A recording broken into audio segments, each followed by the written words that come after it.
હવે મારે અભ્યાસ કરવાનો છે નવો ટોપિક, જેનું નામ છે સ્ફટિકની ક્લોઝ પેક રચના. ક્લિયર?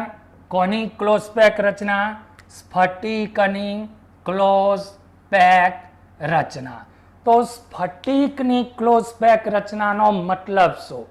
તો સૌથી પહેલા એક સિમ્પલ વ્યાખ્યા લખીએ આપણે ક્લોઝ પેક રચનાની, કે એક ડબ્બામાં સમાન કદના અનેક ગોળા લઈ, એક ડબ્બામાં સમાન કદના અનેક ગોળા લઈ ડબ્બાને બરાબર હલાવતા. અલા ડબ્બામાં ગોળા ભરીને શું કરવાનું છે? ડબ્બાને બરાબર હલાવતા ગોળાઓની ગોઠવણી, એને તમે કયા નામે ઓળખશો? સ્ફટિકની ક્લોઝ પેક રચના. હવે જ્યારે તમે ડબ્બામાં ગોળા ભરશો ત્યારે એ ડબ્બાને હલાવશો ત્યારે એમાં ગોળાની ગોઠવણી કઈ રીતે થશે? તો સિમ્પલ, બીજા સ્તરનો જે ગોળો હશે એ પ્રથમ સ્તરના ગોળાની વચ્ચે ઉદ્ભવતી ખાલી જગ્યામાં ગોઠવાય અને ગોઠવાય. ક્લિયર આકૃતિ? હવે મારે આની જ અંદર બે છિદ્રની ચર્ચા કરવાની છે. એકનું નામ છે સમચતુષ્ફલકીય છિદ્ર. કયા છિદ્રની ચર્ચા કરવાની છે? સમચતુષ્ફલકીય છિદ્ર. અને બીજા નંબરમાં ચર્ચા કરવાની છે અષ્ટફલકીય છિદ્ર. તો ધારો કે તમે આના પર ગોળાનું બીજું સ્તર મૂકો, તો આ જે તમારી જગ્યા ઉદ્ભવી એની અંદર ગોળાનું બીજું સ્તર આવશે. ક્લિયર? પ્રથમ સ્તર પર બીજા સ્તરની ગોઠવણી કરું છું, ધ્યાનથી જોજો આકૃતિમાં, તો તમને આમાં બે પ્રકારના છિદ્રો દેખાશે. બંને છિદ્રને પર્ટિક્યુલર આપણે અલગ લઈને જોવાનું છે. પણ સૌથી પહેલા અહીં તમને હું નાની આકૃતિ દોરીને સમજાવું, એટલે જ્યારે તમે સમજવા બેસો ત્યારે ટોપિકને ગોખવાની જરૂર પડે નહીં. તો આ જે છિદ્ર ઉદ્ભવીને એને તમે કયા નામે ઓળખશો? સમચતુષ્ફલકીય છિદ્ર, જેને ઇંગ્લિશમાં તમે કહો છો ટેટ્રાહેડ્રલ. બરાબર? એની સંજ્ઞા તમે કઈ પાડશો? ટી. અને જ્યારે તમારા 6 ગોળા સંપર્કમાં હશે ત્યારે કયા પ્રકારનું છિદ્ર ઉદ્ભવશે? અષ્ટફલકીય છિદ્ર, જેને ઓક્ટાહાઇડ્રલ કહેવાય, જેની સંજ્ઞા તમે શું લખશો? ઓ. ક્લિયર? તો હવે મારે સમચતુષ્ફલકીય છિદ્રને આમાંથી બહાર કાઢવું છે. તો અહીં હું નાની આકૃતિ દોરો, તો પહેલા સમચતુષ્ફલકીય છિદ્રની રચના કઈ રીતે થાય? તો હું અહીં લખું છું કે 3 ગોળા એકબીજાના સંપર્કમાં રહેતા, 3 ગોળા એકબીજાના સંપર્કમાં રહેતા વચ્ચે ઉદ્ભવતી ખાલી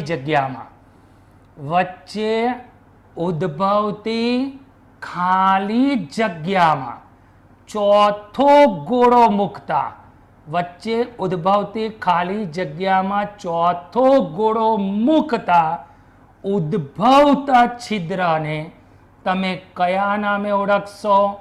સમચતુષ્ફલકીય છિદ્ર, જેને તમે ટેટ્રાહાઇડ્રલ કહો છો. કયા નામે ઓળખો છો? ટેટ્રાહાઇડ્રલ. પણ હજુ મને ખબર ના પડી કે મેં લખાણ શું લખ્યું, તો એને આકૃતિથી સમજીએ. 3 ગોળા એકબીજાના સંપર્કમાં રહેતા વચ્ચે ઉદ્ભવતી ખાલી જગ્યામાં ચોથો ગોળો મૂકતા કયો છિદ્ર શક્ય બન્યું તમારો? સમ ચતુષ્ફલકીય છિદ્ર, જેને તમે કહો છો ટેટ્રાહાઇડ્રલ. કયા નામે ઓળખો છો બેટા? ટેટ્રાહાઇડ્રલ. એમ જ કન્ટિન્યુ લખું છું કે સમચતુષ્ફલકીય છિદ્રની સંખ્યા હું લખું છું 2n. તો હવે તમને વિચાર આવે કે મેં 2n લખ્યું છે કોની કમ્પેરિઝનમાં? તો તમને આ આકૃતિમાં દેખાય છે કે જ્યારે તમારું સમચતુષ્ફલકીય છિદ્ર બન્યું ને, તો એની બાજુમાં કયું છિદ્ર છે? અષ્ટફલકીય. એક અષ્ટફલકીય છિદ્ર બને ત્યારે બાજુમાં બે કયા છિદ્ર હશે? સમચતુષ્ફલકીય છિદ્ર. તો સમચતુષ્ફલકીય છિદ્રની સંખ્યા કેટલી હશે? 2n. તો આ માહિતી પણ તમને દાખલાની ગણતરીમાં ઉપયોગી બનશે. ફરી એક વખત, તમે જે થિયરી બનો છો એ થિયરીમાં જે લોજિક આવે છે એ જ લોજિક પરથી JEE અને નીટના MCQ સોલ્વ થાય છે.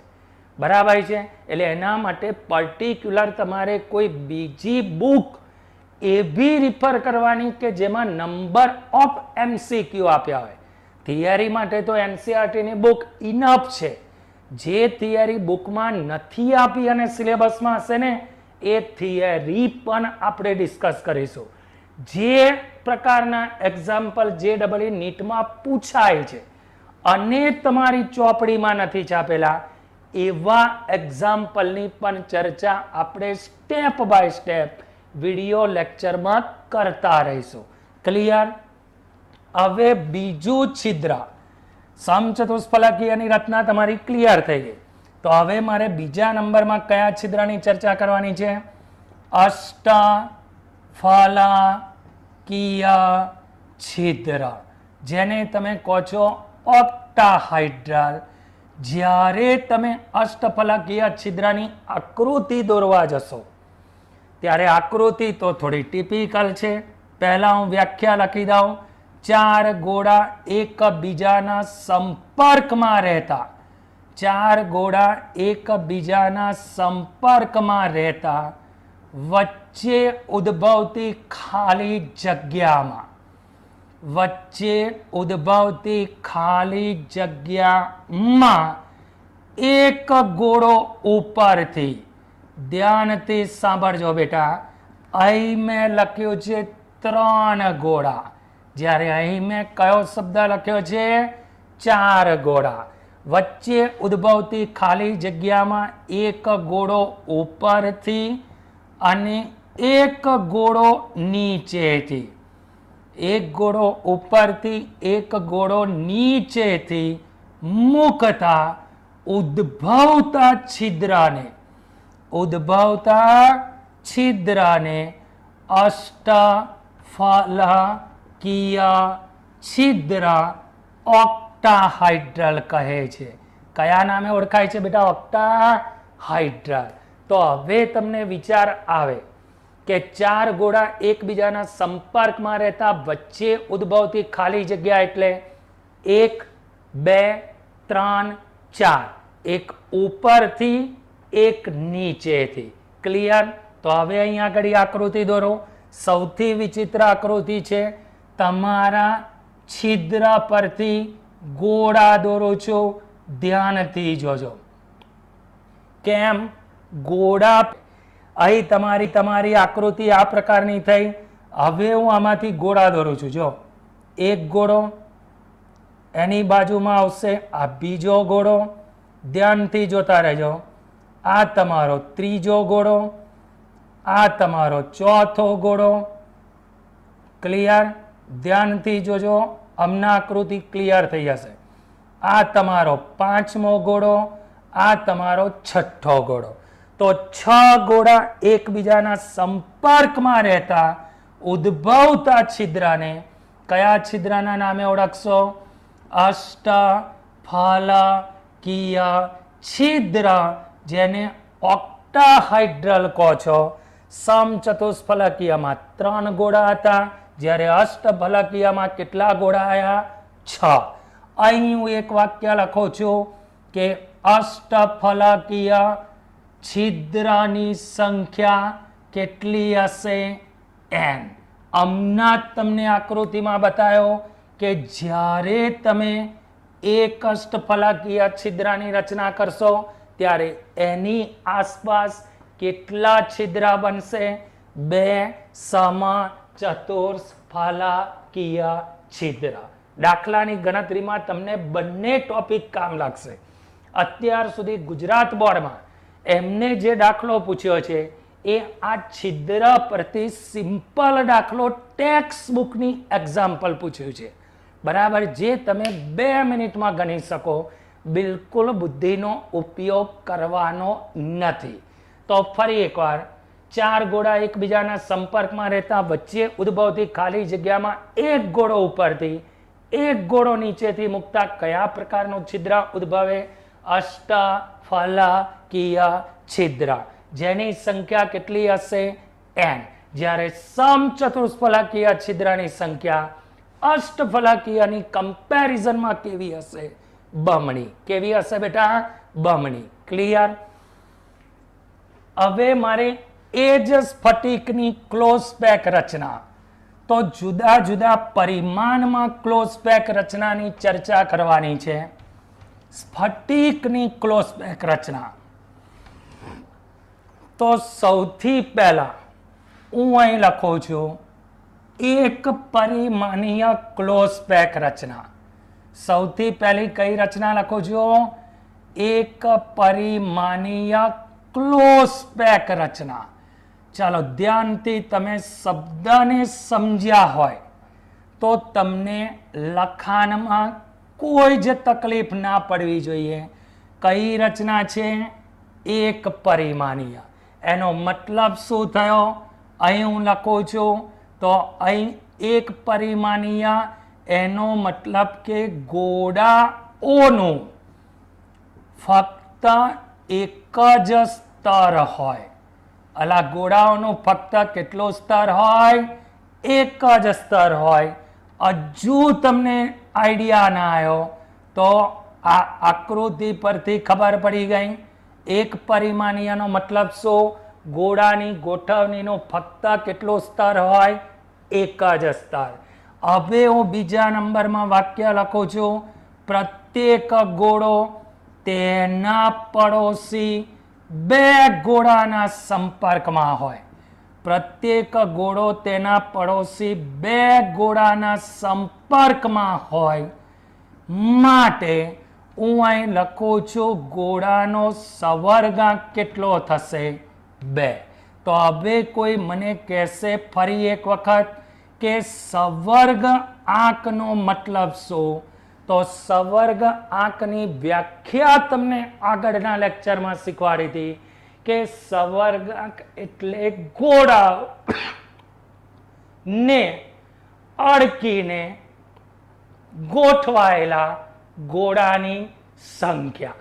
તો અહીં તમારા કેટલા ગોળા અડકેલા છે? 2. તો ગોળાનો સવર્ગાંક કેટલો થશે? 2. હવે બીજા નંબરની અંદર તમારે ચર્ચા કરવાની છે દ્વિપરિમાણીય ક્લોઝ પેક રચના. એક પરિમાણીય ક્લોઝ પેક રચના પતી ગઈ. હવે કઈ રચનાની ચર્ચા કરવાની છે? દ્વિપરિમાણીય ક્લોઝ પેક રચના. તો દ્વિપરિમાણીય ક્લોઝ પેક રચના એ 2 પ્રકારે જોવા મળે. સૌથી પહેલો એનો પેટા પ્રકાર છે જેનું નામ છે ચોરસ ક્લોઝ પેક રચના. ફરી એકવાર બેટા, કઈ ક્લોઝ પેક રચના બોલ્યો? ચોરસ ક્લોઝ પેક રચના. ક્લિયર? હવે હું પહેલા એનું લખાણ લખું પછી આકૃતિ દોરું છું કે ગોળાના પ્રથમ સ્તરની જે પ્રકારે ગોઠવણી કરવામાં આવે,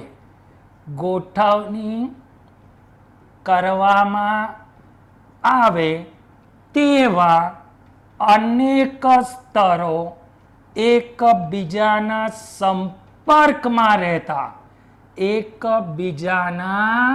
સંપર્કમાં રહેતા, બરાબર છે, ચોરસ ક્લોઝ પેક રચના ઉદ્ભવે. કઈ ક્લોઝ પેક રચના ઉદ્ભવે? ચોરસ ક્લોઝ પેક રચના ઉદ્ભવે. હવે લખતા તો લખી નાખ્યો. મેં પહેલા તમને કહ્યું કે આ ચેપ્ટરની કોઈ બી થિયરી તમારા મગજમાં આકૃતિ ક્લિયર હોવી જોઈએ. ક્લિયર? તો ગોળાના પ્રથમ સ્તરની ગોઠવણી જે પ્રકારે થાય, અનેક સ્તરો સંપર્કમાં હોય. ધારો કે તમે ગોળાના પ્રથમ સ્તરની ગોઠવણી આ રીતે કરી. હવે લખ્યું છે અનેક સ્તરો એકબીજાના સંપર્કમાં રહે. પ્રથમ સ્તર જેવા જ સ્તર ગોઠવવાના છે. એનો મતલબ એ થયો કે ગોળાની ઉપર ગોળો આવવો જોઈએ. ક્લિયર? હવે ગોળાના પ્રથમ સ્તરને હું એ કહું. ધ્યાનથી જોજો. અહીં લખું છું વાક્ય. બીજા બે શોર્ટ ક્વેશ્ચન આયા. ગોળાના પ્રથમ સ્તરની ગોઠવણીને એ કહીશું. શું કહીશું? એ. તો હવે હું લખીશ થપ્પીની ભાત. ચાલો, થપ્પીની ભાત. આગળ મેં તમને શીખવાડ્યું છે બેટા થપ્પીની ભાત. એનો મતલબ કે કયા પ્રકારે ગોઠવણી ધરાવે. એ એ એ એ. બીજા નંબરમાં પૂછું તો ગોળાનો સવર્ગ આંક. ચોરસ ક્લોઝ પેક રચનામાં ઓલવેઝ ગોળાનો સવર્ગ આંક કેટલો આવશે? 4. ક્લિયર? કઈ રીતે 4 સવર્ગ આંક આવ્યો? તો પ્રત્યેક ગોળો તેના પડોશી કેટલા ગોળાના સંપર્કમાં છે? 4.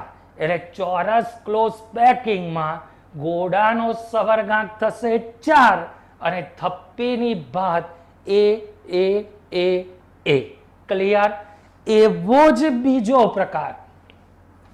એક પરિમાણમાં એક સ્તર, દ્વિપરિમાણમાં 2 સ્તર. 2 સ્તરની ગોઠવણી પાછી 2 પ્રકારે થાય.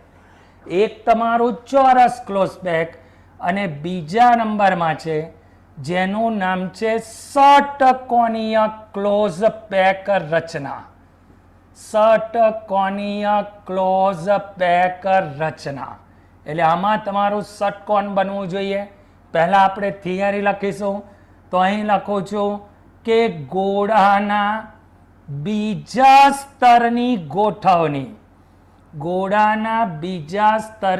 ગોઠવણી પ્રથમ સ્તરના ગોળાની ગોઠવણી થતા તેમની વચ્ચે ઉદ્ભવતી ખાલી જગ્યામાં ગોઠવાય. કઈ જગ્યામાં ગોઠવાય?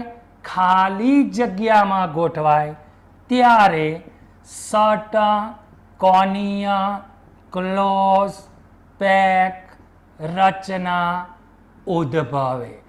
હવે પાછો વિચાર આવે કે લખાણમાં તો લખ્યું કે બીજા સ્તરનો ગોળો પ્રથમ સ્તરના ગોળાની ગોઠવણી થતા તેમની વચ્ચે ઉદ્ભવતી જગ્યા એટલે તો સિમ્પલ આકૃતિ બેટા.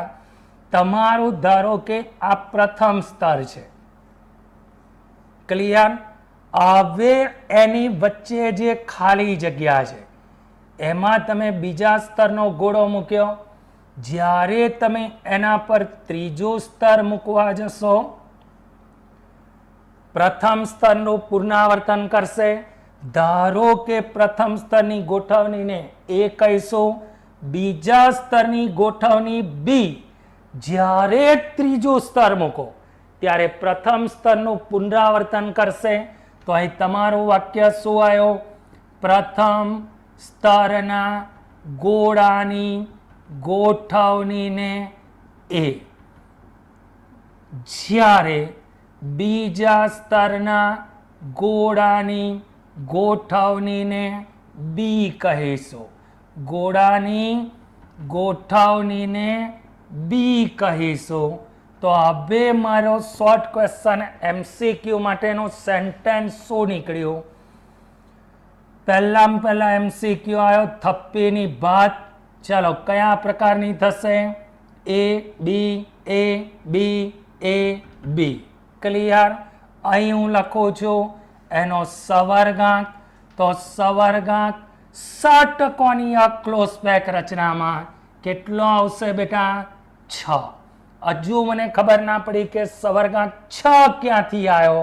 તો ગોળાના સંપર્કમાં ગોઠવાયેલા ગોળાની સંખ્યાને ગોળાનો સવર્ગાંક કહે છે. ક્લિયર? તો એટલી ઇમ્પોર્ટન્ટ થિયરી નથી જેટલી તમે સમજો છો, પણ આમાંથી તમને એમસીક્યુના 2 ટોપિક, શોર્ટ ક્વેશ્ચનના 2 ટોપિક ઇમ્પોર્ટન્ટ કામ લાગ્યા. એક ચોરસ ક્લોઝ પેકિંગમાં થપ્પીની ભાત કહી તો એ ગોળાનો સવર્ગાંક કેટલો? તો 4. ષટકોણીય ક્લોઝ પેક રચનામાં થપ્પીની ભાત કહી તો એ બી અને ગોળાનો સવર્ગાંક પૂછ્યું તો કેટલો? 6. ક્લિયર? તો સ્ફટિકની ક્લોઝ પેક રચનામાં 2 પ્રકારે આવી. એક પરિમાણીય ક્લોઝ પેક રચના, ગોળાનો એક જ સ્તર હોય. દ્વિપરિમાણીય ક્લોઝ પેક રચના, એમાં ચોરસ ક્લોઝ પેક આકૃતિ આ પ્રકારની થઈ. હવે હું આમાંથી ગોળા દોરું છું. જો એક ગોળો, એની બાજુમાં આવશે આ બીજો ગોળો. ધ્યાનથી જોતા રહેજો. આ તમારો ત્રીજો ગોળો, આ તમારો ચોથો ગોળો. ક્લિયર? ધ્યાનથી જોજો, હમણાં આકૃતિ ક્લિયર થઈ જશે. આ તમારો 5મો ગોળો, આ તમારો 6થો ગોળો. તો 6 ગોળા એકબીજાના સંપર્કમાં રહેતા ઉદ્ભવતા છિદ્રને કયા છિદ્રના નામે ઓળખશો? અષ્ટફલકીય છિદ્ર, જેને ઓક્ટાહાઇડ્રલ કહો છો. સમચતુષ્ફલકીયમાં 3 ગોળા હતા, જ્યારે અષ્ટફલકીયમાં કેટલા ગોળા આવ્યા? 6. અહીં હું એક વાક્ય લખું છું કે અષ્ટફલકીય છિદ્રની સંખ્યા કેટલી હશે? n. હમણાં તમને આકૃતિમાં બતાવ્યો કે જ્યારે તમે એક અષ્ટફલકીય છિદ્રની રચના કરશો ત્યારે એની આસપાસ કેટલા છિદ્ર બનશે? 2 સમચતુષ્ફલકીય છિદ્ર. દાખલાની ગણતરીમાં તમને બંને ટોપિક કામ લાગશે. અત્યાર સુધી ગુજરાત બોર્ડમાં એમને જે દાખલો પૂછ્યો છે એ આ છિદ્ર પરથી સિમ્પલ દાખલો ટેક્સ્ટ બુકની એક્ઝામ્પલ પૂછ્યું છે. બરાબર? જે તમે 2 મિનિટમાં ગણી શકો. બિલકુલ બુદ્ધિનો ઉપયોગ કરવાનો નથી.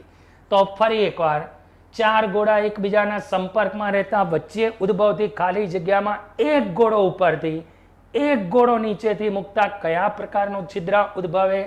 અષ્ટફલકીય છિદ્ર, જેની સંખ્યા કેટલી હશે? n. જ્યારે સમચતુષ્ફલકીય છિદ્રની સંખ્યા અષ્ટફલકીયની કમ્પેરિઝનમાં કેવી હશે? બમણી. કેવી હશે બેટા? બમણી. ક્લિયર?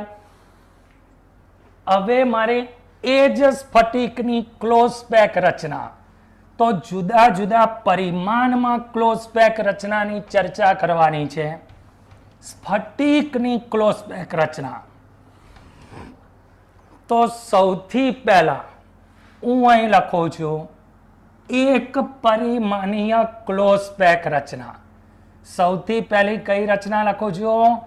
એક પરિમાણીય ક્લોઝ પેક રચના.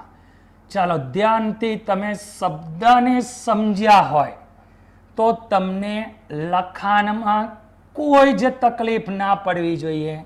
કઈ રચના છે? એક પરિમાણીય. એનો મતલબ શું થયો? અહીં હું લખું છું તો અહીં એક પરિમાણીય, એનો મતલબ કે ગોળાઓનું ફક્ત એક જ સ્તર હોય. અલા ગોળાઓનું ફક્ત કેટલું સ્તર હોય? એક જ સ્તર હોય. હજુ તમને આઈડિયા ના આવ્યો તો આ આકૃતિ પરથી ખબર પડી ગઈ. એક પરિમાણીયનો મતલબ શું? ગોળાની ગોઠવણીનો ફક્ત કેટલો સ્તર હોય? એક જ સ્તર. હવે હું બીજા નંબરમાં વાક્ય લખું છું, પ્રત્યેક ગોળો તેના પડોશી બે ગોળાના સંપર્કમાં હોય. પ્રત્યેક ગોળો તેના પડોશી બે ગોળાના સંપર્કમાં હોય માટે હું અહીં લખું છું ગોળાનો સવર્ગાંક કેટલો થશે? 2. તો હવે કોઈ મને કહેશે ફરી એક વખત કે સવર્ગ આંકનો મતલબ શું? તો સવર્ગ આંકની વ્યાખ્યા તમને આગળના લેક્ચરમાં શીખવાડી હતી કે સવર્ગ આંક એટલે ગોળા ને અડકીને ગોઠવાયેલા ગોળાની સંખ્યા. તો અહીં તમારા કેટલા ગોળા અડકેલા છે? 2. તો ગોળાનો સવર્ગાંક કેટલો થશે? 2. હવે બીજા નંબરની અંદર તમારે ચર્ચા કરવાની છે દ્વિપરિમાણીય ક્લોઝ પેક રચના. એક પરિમાણીય ક્લોઝ પેક રચના પતી ગઈ. હવે કઈ રચનાની ચર્ચા કરવાની છે? દ્વિપરિમાણીય ક્લોઝ પેક રચના. તો દ્વિપરિમાણીય ક્લોઝ પેક રચના એ બે પ્રકારે જોવા મળે. સૌથી પહેલો એનો પેટા પ્રકાર છે જેનું નામ છે ચોરસ ક્લોઝ પેક રચના. ફરી એકવાર બેટા, કઈ ક્લોઝ પેક રચના બોલ્યો? ચોરસ ક્લોઝ પેક રચના. ક્લિયર? હવે હું પહેલા એનું લખાણ લખું પછી આકૃતિ દોરું છું કે ગોળાના પ્રથમ સ્તરની જે પ્રકારે ગોઠવણી કરવામાં આવે,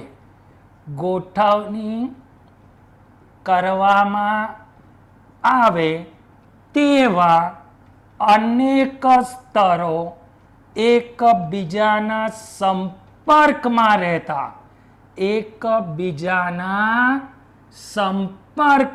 રહેતા બરાબર છે ચોરસ ક્લોઝ પેક રચના ઉદ્ભવે. કઈ ક્લોઝ પેક રચના ઉદ્ભવે? ચોરસ ક્લોઝ પેક રચના ઉદ્ભવે. હવે લખતા તો લખી નાખ્યો. મેં પહેલા તમને કહ્યું કે આ ચેપ્ટરની કોઈ બી થિયરી તમારા મગજમાં આકૃતિ ક્લિયર હોવી જોઈએ. ક્લિયર? તો ગોળાના પ્રથમ સ્તરની ગોઠવણી જે પ્રકારે થાય, અનેક સ્તરો સંપર્કમાં હોય. ધારો કે તમે ગોળાના પ્રથમ સ્તરની ગોઠવણી આ રીતે કરી. હવે લખ્યું છે અનેક સ્તરો એકબીજાના સંપર્કમાં રહે. પ્રથમ સ્તર જેવા જ સ્તર ગોઠવવાના છે. એનો મતલબ એ થયો કે ગોળાની ઉપર ગોળો આવવો જોઈએ. ક્લિયર? હવે ગોળાના પ્રથમ સ્તરને હું એ કહું. ધ્યાનથી જોજો, અહીં લખું છું વાક્ય. બીજા બે શોર્ટ ક્વેશ્ચન આયા. ગોળાના પ્રથમ સ્તરની ગોઠવણીને એ કહીશું. શું કહીશું? એ. તો હવે હું લખીશ થપ્પીની ભાત. ચાલો, થપ્પીની ભાત આગળ મેં તમને શીખવાડ્યું છે બેટા. થપ્પીની ભાત એનો મતલબ કે કયા પ્રકારે ગોઠવણી ધરાવે? એ. બીજા નંબરમાં પૂછું તો ગોળાનો સવર્ગ આંક. ચોરસ ક્લોઝ પેક રચનામાં ઓલવેઝ ગોળાનો સવર્ગ આંક કેટલો આવશે? 4. ક્લિયર? કઈ રીતે 4 સવર્ગ આંક આવ્યો? તો પ્રત્યેક ગોળો તેના પડોશી કેટલા ગોળાના સંપર્કમાં છે? 4. એટલે ચોરસ ક્લોઝ પેકિંગમાં ગોળાનો સવર્ગાંક થશે 4 અને થપ્પીની ભાત એ. ક્લિયર? એવો જ બીજો પ્રકાર, એક પરિમાણમાં એક સ્તર, દ્વિપરિમાણમાં 2 સ્તર. 2 સ્તરની ગોઠવણી પાછી 2 પ્રકારે થાય. એક તમારું ચોરસ ક્લોઝ પેક અને બીજા નંબરમાં છે જેનું નામ છે ષટકોણીય ક્લોઝ પેક રચના. ષટકોણીય ક્લોઝ પેક રચના એટલે આમાં તમારું ષટકોણ બનવું જોઈએ. પહેલા આપણે થિયરી લખીશું. તો અહીં લખું છું કે ગોળાના બીજા સ્તરની ગોઠવણી, ગોળાના બીજા સ્તરની ગોઠવણી પ્રથમ સ્તરના ગોળાની ગોઠવણી થતા તેમની વચ્ચે ઉદ્ભવતી ખાલી જગ્યામાં ગોઠવાય. કઈ જગ્યામાં ગોઠવાય? ખાલી જગ્યામાં ગોઠવાય ત્યારે ષટકોણીય ક્લોઝ પેક રચના ઉદ્ભવે. હવે પાછો વિચાર આવે કે લખાણમાં તો લખ્યું કે બીજા સ્તરનો ગોળો પ્રથમ સ્તરના ગોળાની ગોઠવણી થતા તેમની વચ્ચે ઉદ્ભવતી જગ્યા એટલે તો સિમ્પલ આકૃતિ બેટા. તમારું ધારો કે આ પ્રથમ સ્તર છે. ક્લિયર? હવે એની વચ્ચે જે ખાલી જગ્યા છે એમાં તમે બીજા સ્તરનો ગોળો મૂક્યો. જ્યારે તમે એના પર ત્રીજું સ્તર મૂકવા જશો પ્રથમ સ્તરનું પુનરાવર્તન કરશે. ધારો કે પ્રથમ સ્તરની ગોઠવણીને એ કહીશું, બીજા સ્તરની ગોઠવણી બી. જ્યારે ત્રીજું સ્તર મૂકો ત્યારે પ્રથમ સ્તરનું પુનરાવર્તન કરશે. તો અહીં તમારું વાક્ય શું આવ્યું? પ્રથમ સ્તરના ગોળાની ગોઠવણીને એ. જ્યારે બીજા સ્તરના ગોળાની ગોઠવણીને બી કહીશું. ગોળાની ગોઠવણીને બી કહીશું. તો હવે મારો શોર્ટ ક્વેશ્ચન એમસીક્યુ માટેનો સેન્ટેન્સ શું નીકળ્યું? પહેલા એમસીક્યુ આવ્યો થપ્પીની ભાત. ચાલો કયા પ્રકારની થશે? એ બી એ બી એ બી. ક્લિયર? અહીં હું લખું છું એનો સવર્ગાંક. તો સવર્ગાંક ષટકોણીય ક્લોઝ પેક રચનામાં કેટલો આવશે બેટા? 6. હજુ મને ખબર ના પડી કે સવર્ગાંક 6 ક્યાંથી આવ્યો. તો ગોળાના સંપર્કમાં ગોઠવાયેલા ગોળાની સંખ્યાને ગોળાનો સવર્ગાંક કહે છે. ક્લિયર? તો એટલી ઇમ્પોર્ટન્ટ થિયરી નથી જેટલી તમે સમજો છો. પણ આમાંથી તમને એમસીક્યુના 2 ટોપિક, શોર્ટ ક્વેશ્ચનના 2 ટોપિક ઇમ્પોર્ટન્ટ કામ લાગ્યા. એક ચોરસ ક્લોઝ પેકિંગમાં થપ્પીની ભાત કહી તો એ. ગોળાનો સવર્ગાંક કેટલો? તો 4. ષટકોણીય ક્લોઝ પેક રચનામાં થપ્પીની ભાત કહી તો એ બી. અને ગોળાનો સવર્ગાંક પૂછ્યું તો કેટલો? 6. ક્લિયર? તો સ્ફટિકની ક્લોઝ પેક રચનામાં 2 પ્રકારે આવી. એક પરિમાણીય ક્લોઝ પેક રચના, ગોળાનો એક જ સ્તર હોય. દ્વિપરિમાણીય ક્લોઝ પેક રચના, એમાં ચોરસ ક્લોઝ પેક રચના. અને બીજા નંબરની કઈ ક્લોઝ પેક રચના આવી? ષટકોણીય ક્લોઝ પેક રચના. ક્લિયર? હવે આની જ અંદર તમારે ચર્ચા કરવાની છે એક નવા સૂત્રની. તમારી એનસીઆરટીની બુકમાં એમને જે દાખલા છાપ્યા છે એ માત્ર અને માત્ર એક જ સૂત્ર પરથી તમને 6 થી 7 દાખલા આપ્યા છે. બરાબર છે? નેક્સ્ટ લેક્ચરમાં એ દાખલાની પણ આપણે ચર્ચા કરીશું.